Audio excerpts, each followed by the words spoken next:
Hello guys, nandito na naman ako at eto, pag-usapan na naman natin ito namang si Suraida.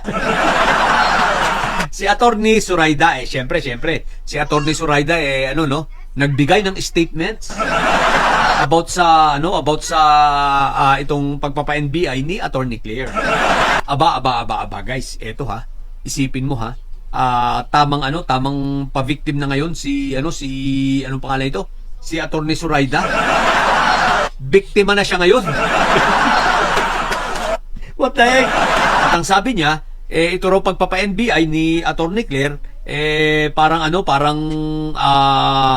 sinisikil. Pagpigil sa kanilang kalayaan ng pamamahayag. Ang lupit mo, Attorney Suraida. Ngayon, pa-victim ka na naman.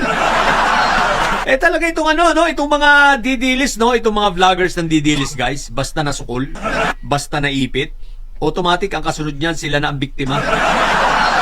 Basta basta nasukol yan, automatic biktima na yan at api-apihan. Tapos, ikaw na ang may kasalanan ngayon. At sila ngayon ay inaapi mo na.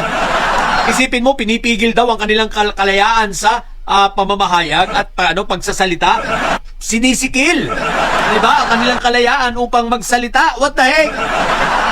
Kung hindi pala naman ito ob-ob talaga, sandamakmak na ob-ob itong si Attorney Suraida. Hoy, Attorney Suraida, makinig ka.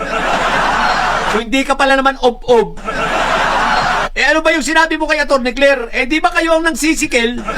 Di ba kayo ang nagbabanta? At sa banta mo ang yun, di ba? Ano sabi mo? Ang walang tama lang sa kanya yung coccyx at ang appendix niya. Di ba pagbabantayan upang sa ganun manahimik si Attorney Claire? Parang baliktad ang sinasabi mo. Halatang may sayad ka sa utak Halatang may salti ka sa ulo.